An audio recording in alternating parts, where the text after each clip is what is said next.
So, welcome to physics. This is Physics 1500. Very nice to meet you all. I'm Joshua Hoffbauer, and I'm in charge of all of the Physics 1500 lectures and curriculum for this semester. Quick question. Is anyone in this room planning on majoring in either physics or the dual degree program? Okay. So then, secondary question, who in here is some other type of science major? Probably bio or chem for the most part. All right. Now, what that means to me is, this is a physics class for non-physicists, correct? I am a physicist. I like all this stuff. I'm biased towards it, and I have a pretty good understanding of it. And that means my perspective of all this content is going to be different to yours. I imagine for a lot of you, this might be just a class that you have to take to then move on to something else, which is totally valid. We all have different things that we want to focus on. My goal for this class is for you to pass. My goal is to try to make this a good experience for you to get you through this course. Now, I do think physics is important. Physics is the study of everything. As a scientist, I'm biased to say that, but physicists use math to try to explain the entire universe.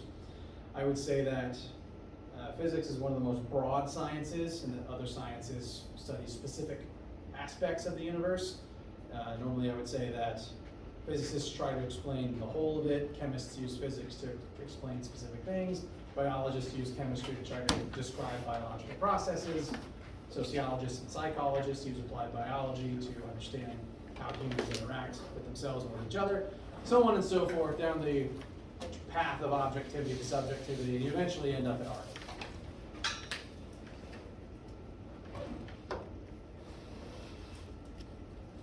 But even if you don't want to do physics, you still use it subconsciously, because the definition of physics is the study of the universe.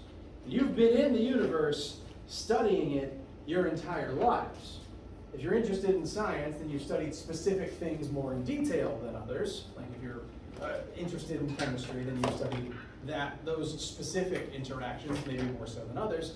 But as long as you've been a sapient being in this plane of reality, you've been observing the universe around you. And that is physics, even if you're not doing math or naming things. And that means that you have a certain amount of baseline knowledge about the universe that maybe you don't tap into consciously, but that you still have already. For example, I assume most of you opened at least one door today, correct? Every single time you interact with a door, you are subconsciously doing physics calculations. When you look at this, gave the game away, where do you usually put your hands to apply force to the door? Outside. The outside edge, opposite the hinges. We put the doorknob there for that reason, but even if a door doesn't have a doorknob, usually you'll know what side the hinges are on and try the other side, right? And that is because of the physics concept of torque. Whenever something is able to rotate about an axle, you get more torque by applying your force further away from the axis of rotation. And that's why the doorknob is here instead of there. You think about this subconsciously, but if you want to try it consciously, just find a door and note the difference between doing this and doing this. It's a lot less fun. And at least subconsciously, you notice that every day. That and a ton of other things are happening just in the back of your mind. Every single thing we're going to talk about this semester, you already know subconsciously in some way, shape, or form. My job is to help you put words and numbers to what you already know and talk about how you can use it to better understand the things around you. Sound fair so far? All right. Any objections? Cool. So, physics is hard. I want to get that out of the way up front. It's a tricky class. It's just inherently a difficult thing to study. We're trying to look at the universe, look at something happen, and figure out how we can make a triangle out of it. We're going to be using a lot of algebra and trigonometry in here. Spoiler alert if you aren't a big fan of any of those things. We're going to spend the first week going over all the math we're going to need. Don't worry. I'm not just going to throw you in the deep end. But it's inherently a difficult thing. I don't want it to be, but it can be. And I don't want you to panic, because my job is to get you through this class. My job is to make sure that you have a good time in this class and leave it with an understanding of the physics you need to be able to do whatever it is you want to do. To that end, I'm only bringing this up because some of my students have trouble with it. I need you to ask questions, a lot of questions. The course is designed around you guys stopping me mid-sentence to tell me what doesn't make sense. Because if you don't tell me that, I'm going to keep talking. And I'm just going to keep building upon the last thing we went over. And if you didn't understand it before, it's only going to become worse when I'm referring back to it in order to do something harder. The moment something doesn't make sense, is confusing, or you're having some other issue with the course, I want you to tell me. I need you to tell me. Because the only way that I can make this course better and good for my students is if I know what you guys specifically need.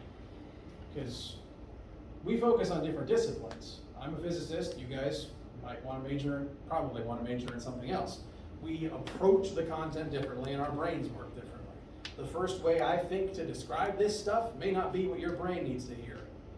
And for that reason, again, any sort of hiccup, confusion at all, the moment it happens, I want you to tell me. I want you to cut me off mid-sentence. Really. So that we can address it, so that I can rephrase it, so that I can better build up the course to be able to help the students that I have this term. So, the deal I want to work out with you guys is, you guys ask questions, I will answer them and try to make this course as good and as effective and as smooth a transition for you guys as possible. Fair trade? All right, cool. So, before we get too far into the woodwork about physics itself, I'll introduce myself again. Hello, I'm Joshua Hoffbauer, and it's nice to meet you all. I'm actually a PC graduate, and I'm very glad to be back. I got my physics degree from here in 2014, and I've been teaching here since 2019, so being back's not really weird anymore, but I do really like it here. I want the student experience here to be good, which again is more reason that I want feedback from you guys, so I can try to make sure that PC's current students are getting what they need. Small note, I technically don't have my doctorate yet. Some people before class starts email Dr. Hoffbauer just because they don't know me yet. I don't want to accidentally spread misinformation about that, so I'm technically not Dr. Hoffbauer yet. Most of my students call me Mr. Hoff or Prof. Hoff or some variation of the above. Whatever you want to call me, as long as I can tell you're talking to me. PC alum, love science. I'm also a big nerd and goofball, as you could probably tell by someone who chooses to study physics specifically. And for that reason, I not only want you to ask serious course-based questions, I want you to ask all the silly sci-fi related questions that pop into your head too. Because my favorite part of this job is when someone finishes a Star Wars binge and then asks me mid-lecture, how do lightsabers work? Talking about just any random thing that pops into your head is my favorite part of this job. I'll tie it into the course somehow. Every semester I usually get someone asking at least once, respectively, about the Flash, Superman, lightsabers, FTL travel, and black holes, and time travel. Favorite thing I get to do. Please ask me those questions. Any questions? Do you watch Futurama? I do. I haven't seen, is the new stuff out now? Yeah. Okay, I haven't seen it yet, but I do enjoy Futurama. The science in it does make me mad sometimes. Bender keeps breaking every rule of reality, but I do enjoy it. Also, the way the starship works makes me mad, but that's not important.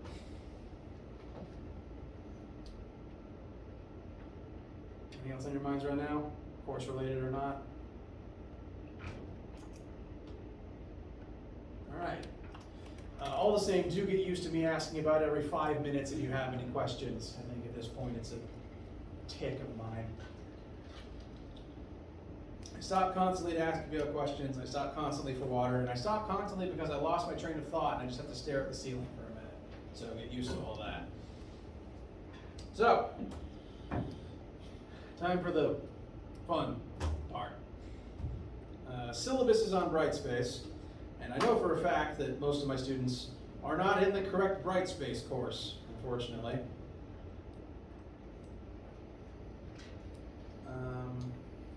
To quickly show what you should be seeing. The course that you should see is Hofbauer General Physics 1 Fall 23. I know that only about 8 of my students are actually in there right now. There's a technical hiccup that happens every semester because when you signed up for this class, you may have noticed that there were about 12 different options. That's because there are 3 different lectures, C, E, and F, 9:30, 10:30, 11:30. And there's 4 different lab slots, afternoons, Monday, Tuesday, Wednesday, and Friday, respectively. Thursday does not exist. Thursday is a myth. Between those 2 things, there's a combination of 12 different sections you could have picked. And that means that most of the time, all 12 of them get their own Brightspace room. And what I try to always have to argue with IT about is getting all of those separate ones funneled into just the one. So, if you do not see this, and especially if it says Dr. Edwards, I need you to email that fact to me at this address. I will make sure everyone gets in there, but I need a precise list of all the names that need routed into the correct class. And I don't know all your names and faces yet, and I also have memory issues. So, please make sure to email me so that I have that list and I don't forget anybody. So, this email address, jahofbau, because they truncate everyone's last name, at Presby, make sure that it says in the email, Brightspace issues, and then I have your name. There's nothing urgent in there. It's not required for you to have access to it right now. Nothing's due anytime soon. You haven't even learned anything.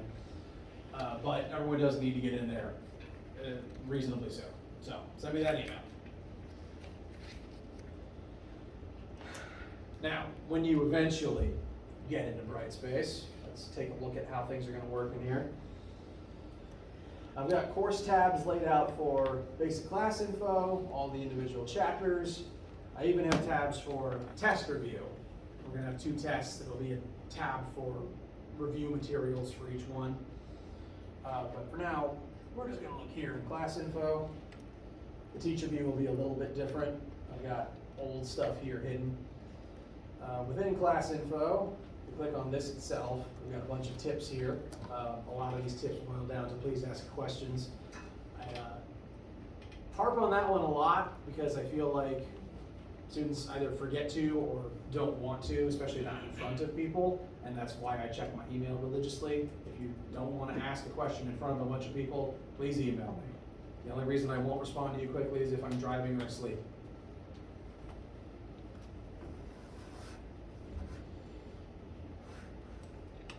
Within this tab, we have the syllabus, which we will go through shortly. Try to make it as brief as possible.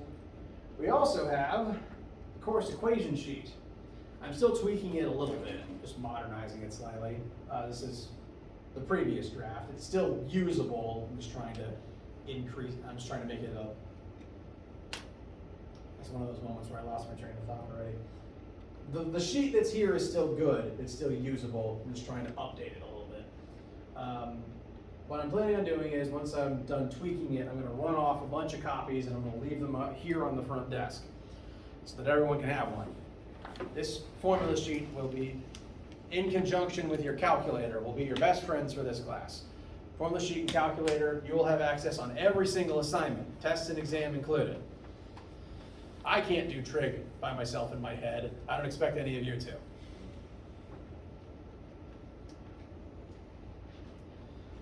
It's got it does currently already have every formula you will need on it. I encourage you to get a copy, either run off your own or grab one of the ones that I'm gonna make and write all over it. Write down, I can't even remember the mnemonic device. King Henry died by drinking chocolate milk, because we will be using the metric system. Write down like names for all the individual formulas, rewrite them if the way they're written doesn't gel with your brain, label them, whatever you want to do. The only thing you cannot write on it is the answers, which you shouldn't have anyway. Your formula sheet copy is good, bring it to everything. Cool? I mentioned also, you will need a calculator. It does not have to be a graphing calculator. It doesn't even have to be Texas Instruments. It also doesn't have to be new, because I'm pretty sure this was made when I was in middle school, and it still works. All it definitely needs is to be able to handle exponents, like squared and square root, and trig. So it needs these three buttons: sine, cosine, tangent. As long as it has those buttons and also exponents, scientific notation, things like that, it is fine. Does not have to be graphing, doesn't have to be new.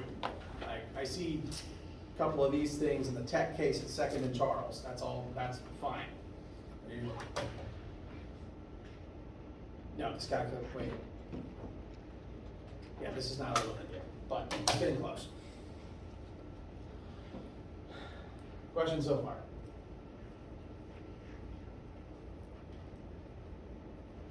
All right. Let's get through the syllabus and try to make it a one-day thing. Document itself is just going to live here on Brightspace. You can access it anytime. Top of it has my name, my email, my current office location. Although I am switching offices, I'm currently in 103B, which is squirreled away in a little place that's kind of hard to find. I'm moving to 109F, which will be a lot easier to find. So I'll be updating that one soon. 103B is currently in the little teacher's staff room alcove. If you head out this middle hallway that leads out to the green, it's on the side of that hallway there. It's got a break room in it and the 3D printing lab and the mini fridge. But I'm moving from there to 109F, which is, if you're walking down the hall this way, it's that last room before you hit the stairway. So that's where I'm moving to. 3 websites listed here. One of them is Brightspace. One of them is the YouTube channel where I upload all of my lectures to. So if you miss anything, head there. I record the same lecture 3 times each day, so you have plenty of choices to watch. You can even watch the 1500 from a year ago if you really wanted to, but I wouldn't recommend it. Just because, I tweak things every year. This is the channel. It's very boring. It's just a massive repository of me talking at a camera. The other website here is WebAssign, and this is important because it's where we're going to be doing all of our homework, and it's what you will be using in lieu of a textbook. I hope it was clear that on the school bookstore page that the textbook listed for this course was optional. I have a book listed because it's the book that the course and the online homework is based on. So if you wanted it as a reference material, that would be the book that I'd recommend. But actually owning a copy is optional, and that is because this homework website that we'll be using, WebAssign, where did it go? Has a fee. I don't like that fact. But the reason it has a fee is because it is basically an e-textbook. It comes with reference material from the book that you can use in conjunction with all the homework questions. And the homework questions auto-grade themselves, so you don't have to wait for me to hand you back anything. So we do this instead of requiring you to buy a textbook that you will use once, and spend, so you don't have to haul one around either. I'll show you briefly what the teacher end of it looks like. I had a summer off from having to rotate my neck, and now it's already hurting. When you eventually log in, you'll see every assignment posted here. All of our quizzes and homeworks will be here. The way that quizzes and homeworks will work is there will be one quiz and one homework per chapter, and we'll do about one chapter a week. And they are all due at the end of the course. They're already listed here, so you can look at them if you want. And they are only due by the end of the course. I find that it's better to just push the due date out rather than have them due 1 week at a time. Because if they're due 1 week at a time, everyone's always panicking on due date to try to get everything done. So this way, instead, what I recommend you do is just work on them at your own pace 1 week at a time. It's okay if you miss a week because of sports or something, because you can always look back at it later. And all these assignments, you can do infinite number of times until you get it right. No penalties. The point of the homeworks is free practice. Free, low-stakes practice. We can work together, you keep trying until it makes sense, you talk about it in class too, and all that really matters is that you do it by the end of the course. Also preferably by midterms, because midterm scores do factor them in. But only the ones we've learned up till then. So, they're already here. No rush to do them. No rush to gain access to WebAssign, because again, they're not due and we haven't learned anything yet. So, I will spend the next today, Friday, and also next week making sure everyone can access this. But again, not urgent. We're going to start learning Friday and Monday, and as we pick up more of that material, I'll start referring back to the homework and talking about how to do it. So, it's on your to-do list, not urgent though. Like, you don't have to log in and turn something in tonight. Absolutely not.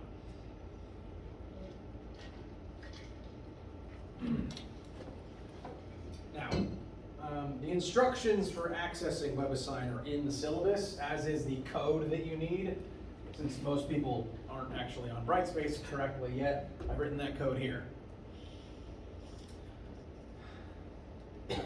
Again, if you have any trouble with Brightspace or even this, send me an email. So those are the 3 websites we need. We'll look closer at this in a second. Front page has all the other fun technical information about section times. The Tuesday one is wrong, but everything else is right. In relation to these, I will point out that I teach the same lecture 3 times every Monday, Wednesday, Friday. It's the same each time, and therefore it does not matter which one you attend. You'll get the same information regardless. The only differences will be what flavor of joke I decide to tell in the moment, and what questions your classmates ask. Also, maybe how hoarse my voice is. You can attend any of them. If your day is weird and it just makes more sense to attend a different one, absolutely fine. As long as there's a seat in the room, you're welcome. Furthermore, I don't have an attendance policy, so technically you don't even have to show up. You could decide to exclusively watch the recordings online if you wanted to. I do not have an issue with that. You're adults, you know your schedules and needs better than I do. You do not have to explain to me if you're late. You do not have to explain to me if you miss a lecture. That is completely fine. The only thing that I do ask that you talk to me about is if you end up missing a lab or missing a test, because those you do need to make up, or else they're zeros, and that's not good for you. So if you know ahead of time that you're going to miss specifically a lab, a test, or the final, then why don't you talk to me about it? We'll figure out when you'll do them instead. But missing lectures, not a problem. Sports, medical, personal day, have at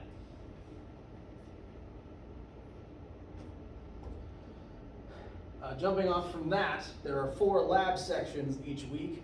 The Tuesday one is actually code W, it's in the afternoon. I did not update that line, and I apologize. I'm pointing it out though to say that all of the lab sections each week, Monday, Tuesday, Wednesday, and Friday, are identical. If lab is being held a certain week, it's the same lab all 4 times, meaning that technically it also doesn't matter which lab you attend outside of there needs to be enough stools for it, because there's only so many chairs in the room. The lab sections are smaller than the lecture sections. So again, if you say have sports or medical or something, then, and you would miss the day you're normally assigned to take, send me an email, and we'll find a different slot that you can attend instead. Again, I do ask you email me if you miss one of these, just so that I can make sure there's enough chairs in the room for you. Are those labs for you or Edwards as well? Good question.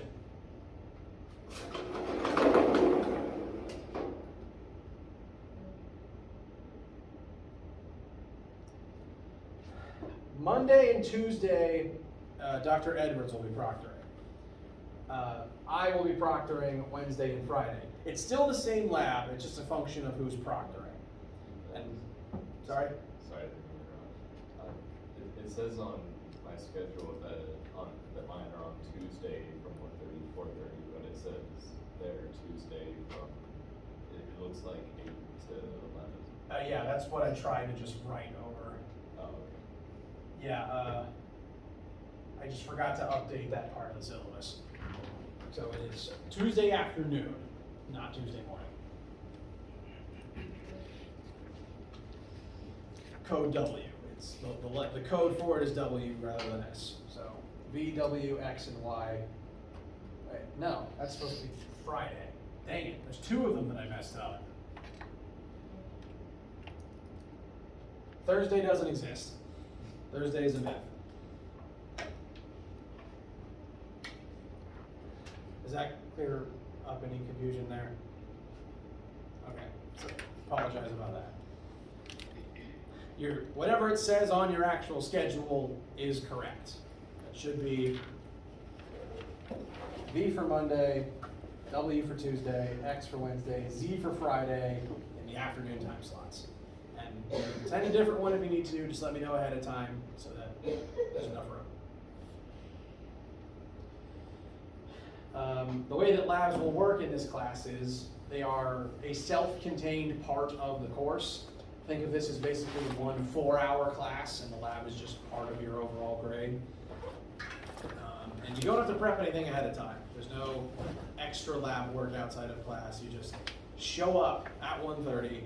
You work with your lab mates on the self-contained lab report, and by the end of the lab, you and your team will have finished it. I will look over it. I will give you your grade, and then you just head on your merry way.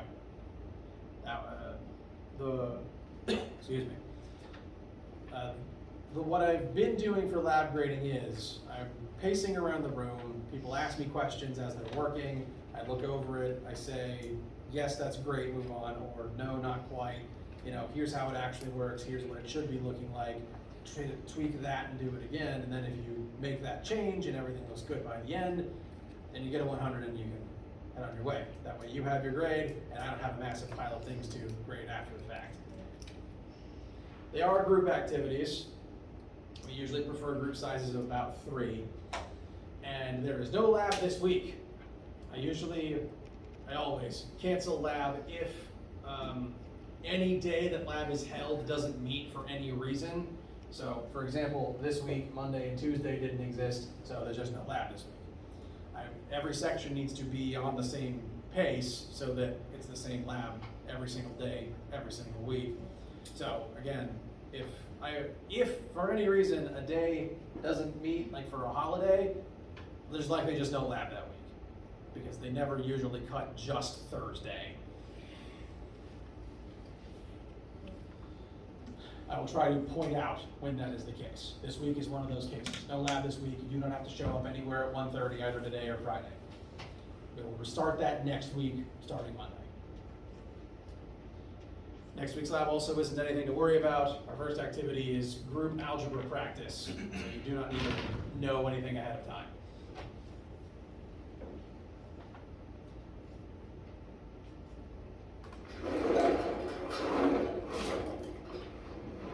I hate this thing. Good job. All right.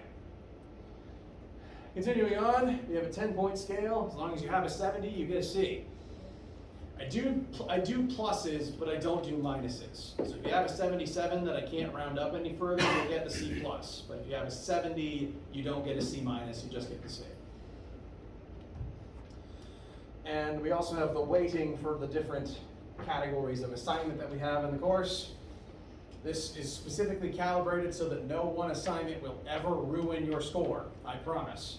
That includes the final. It may say here that the final is 30% of your grade, but one, you've had the whole semester to learn the things on the final by then, and two, the only way to get a 0 on my final is to leave it blank.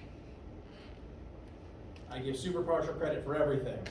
Technically, a frowny face is an answer, even if it's a really bad one. So, if you put a frowny face on everything, you would get a 10 out of 100 on the final. Again, not a great tactic. I'd rather you do math, but it's better than nothing. And what I'm really looking for when I do partial credit is, did you write down the formulas that you need? Did you begin trying the algebra? Failing that, you can even write down facts you know about the concepts, and that's still better than nothing. So the only way to get a 0 on my final is to leave it blank. But even if you did somehow get a 0 on the final, you could still get a 70 in the class. Tests as a whole take up slightly more. There's going to be 2 tests, so each test will be about 19% of your grade, which again freely means you're allowed to bomb one and still get a B in the class. Sometimes you just have a bad day. But like with the exam, the only way to get a 0 on one of my tests is to leave it blank. Partial credit for everything. Make sure to go over that as we enter the season for our first test. Again, there will be 2 of them. I'm planning the first one about a week or so ahead of midterms so that the midterm score has your first test on it. And the second test I'm planning for around the start of November so that we have the rest of the month to close out the course. And then the exam in December. The exam is basically just the 2 tests glued together. The way that I administer tests in this course is actually using lab time. So that's another reason that we may not have lab a given week. Whenever it is test week, I will announce, instead of coming to lab, report to this room and you will have 3 hours to take a 1-hour test. I prefer this system so that you don't have to say rush in after a class, take a 1-hour test in 50 minutes, and then rush out of here somewhere else. Instead, you come to lab, you have all the time you need.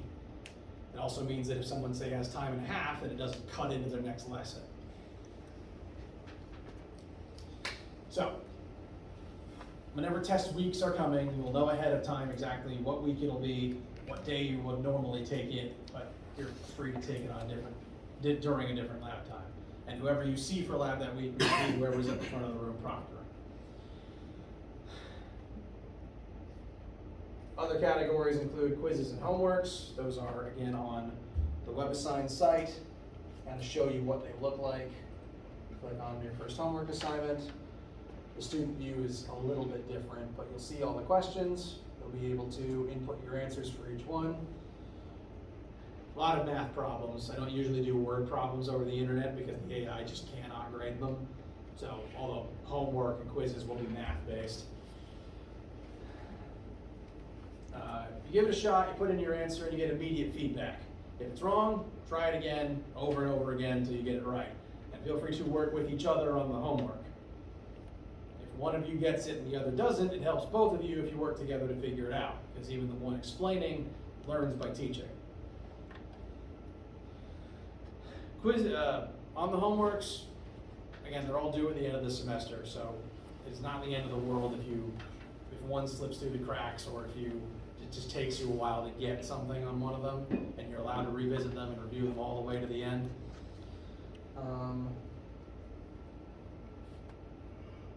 Homeworks, try them infinitely. There's no penalty for getting something wrong. You just keep trying until it makes sense. And you can do each question separately. Each student will have slightly randomized numbers, but if you work together, it will be the same method for each one. So if one student figures out how to do it, you can talk to your classmates and figure out what the difference is between the versions are. The only difference between homeworks and quizzes is that homeworks are usually about 10 questions. Quizzes, when you start it, it'll begin a timer, and it's about 2 questions to see if you can do them in about 20 minutes. If you, at the end of that timer, you see how you did, and if you didn't get everything right, you try it again, but it re-randomizes the numbers. It's just a very, very pseudo test-like environment to see, can you do this with a timer counting down? Yes? Do you expect it to take about 20 minutes? That's the goal when I create them, but I set the timer to an hour anyway. I create them to take about 20 minutes. I set the timer to an hour, and whenever you're done with it, it grades it, and if you feel like you can do better, you just try it again, it re-randomizes the numbers, make sure you can do it in that amount of time. And since there is a timer, to make it very low stakes, it is the single lowest thing on the grade scale. There's going to be about 10 homeworks and 10 quizzes for 10 chapters total, which means that a single homework assignment is 1 point of your grade, and a single question on a homework assignment is 0.1% of your grade. And a single quiz question, a single quiz is 0.5% of your grade. You are allowed to make mistakes on these. Technically, you could just not do them and still get a B, but I recommend doing them. It's free practice. Labs are 17%. Lab is part of the course, so it's 1 4-hour class instead of a 3 and a 1. So it's lumped into the calculation for your overall grade. But again, the labs are graded and weighted in such a way that if you show up, do what I say, and make all the corrections by the end, you'll walk out with a 100. The only issues are if you miss labs or if you just don't do what I say.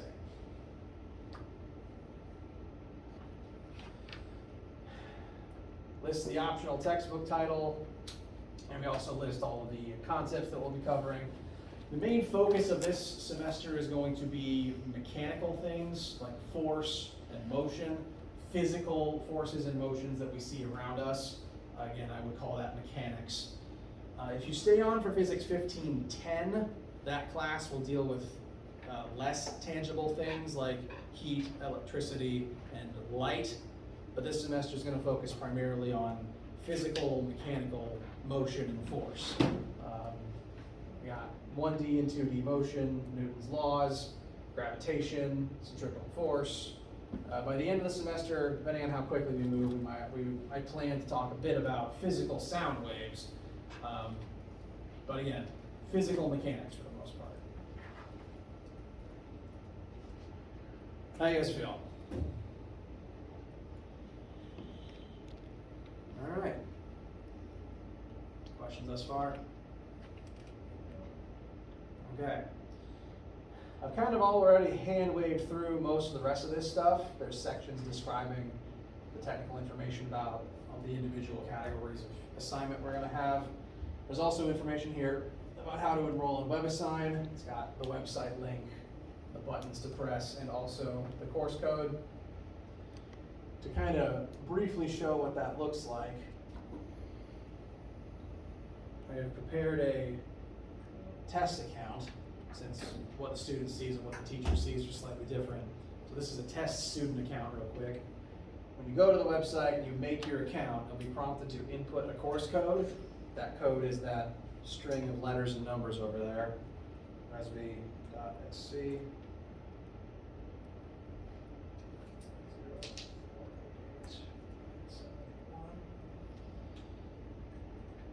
Hit submit.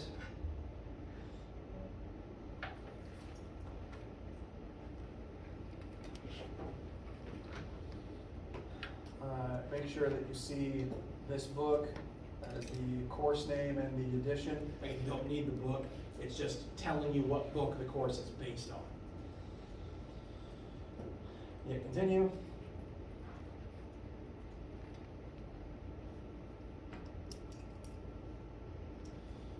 And again, there is a fee to access the site, but that's why there is not a required book. Basically, your textbook fee for the semester was this, instead of the physical copy.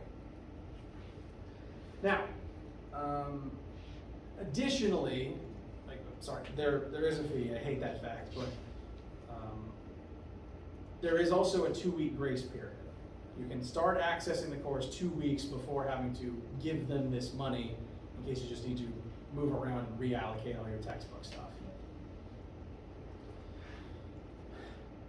It's not urgent that you access this now, because again, all the assignments aren't technically due for a while, and we haven't even learned anything to start doing yet. So on Friday, we're actually going to start going over our sample math, and next Monday, you'll have your first lab assignment about it.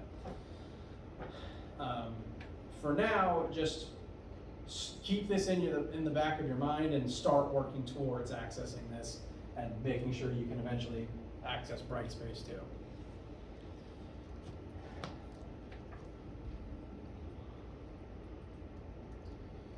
And that's pretty much the syllabus. There's a page of just MISC information. A lot of it is where to find my office, leave nothing blank, and please ask questions. And information about, important information to make sure that you are successful at this school. For example, if anyone has academic accommodations, I will make sure you get what you need, I just need to know about them. Make sure I get that email from the school describing exactly what it is you need for the course. For example, if you need time and a half, that's taken care of in the fact that it's a 1 hour test and you have all of lab time to do it. If you need a dedicated room, I have rooms around the building. I just need to know exactly how many people need rooms so that I can make sure that that number of rooms is cleared out ahead of time. I'll get you the things you need, I just need to know about it. And that's all of the wonderful stuff on our wonderful syllabus. And so we're done, I guess. All right. That's everything we needed to talk about today. Again, on Monday, we'll start going into things like scientific method, the intro, math, and unit stuff that we need. Anyone need anything right now? All right. In that case, take the rest of the day off. Send me emails again so I have a list of people that need access to Brightspace, and begin pondering getting access to WebAssign. Let me know if you need anything, either in person or at my email inbox, and I hope you all have a wonderful first day on campus.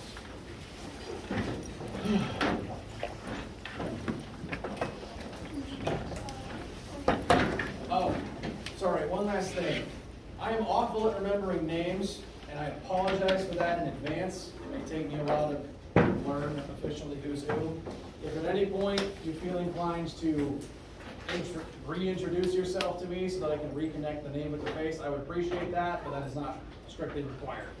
Have a wonderful day. I appreciate you all.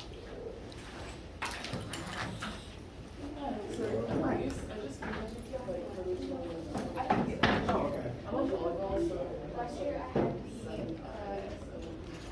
Okay. but so you get 30 I'll watch All right. Okay, so is that for semester? Okay,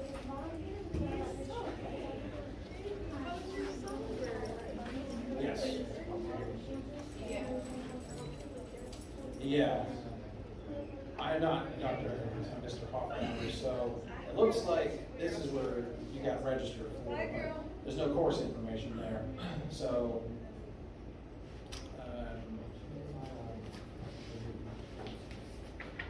Same problem. Yeah, so. You gotta put me in yours, or am I supposed to go this way? No, I need to make sure you were put in the correct one, so. It say your name on my schedule, though. It say your name, but Right. Yeah, I'm not entirely sure why that happened. It's something of a glitch. I would, again, please email me so that I have the exact list and email address of everybody. I emailed you. I said, did I say the right email? I said,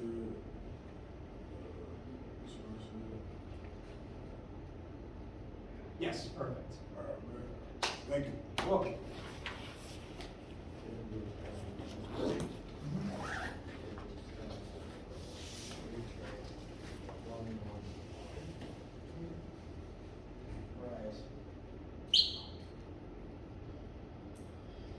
Okay, yes, so. Interesting, it lists it twice because so, I'm the main teacher.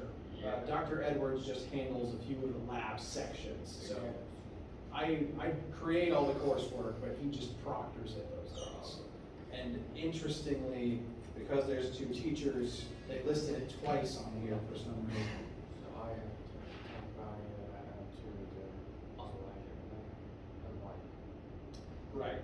to fix Yes, I'm trying to make sure that everyone ends up in the correct online class. And what I'd like is for you to email me so that I have your name and email address connected with the issue.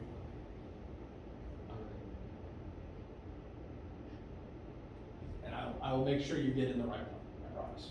Okay, thank you. And then, going to the topic, don't we have to